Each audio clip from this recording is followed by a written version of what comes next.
So we have to evaluate this integral here, right? Okay.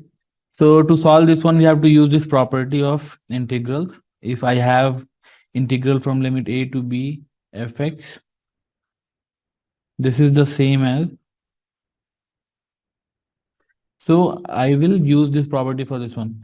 So this integral is the same as this integral here again, 0 to pi by 2. And wherever I have x, I will replace x by 0 plus pi by 2 minus x. So I have to replace x by this thing, pi by 2 minus x basically. Okay, so this is the same as sine pi by 2 minus x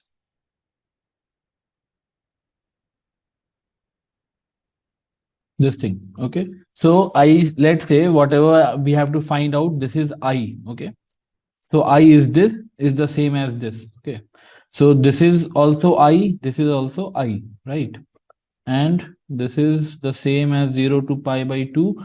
Sine of pi by 2 minus x is cos x, and cos of pi by 2 minus x is sin x. So this is the same as cos 2023 x upon cos 2023 x plus sine this thing here, right? So now see, this is also I, right? This is the same, this is also I. So this is also I, and this thing is also I. So I plus I can write. Okay, I will erase this. So finally, I, and this is also I. So I plus I, 2I is 0 to pi by 2. I add this one and this one. So you get,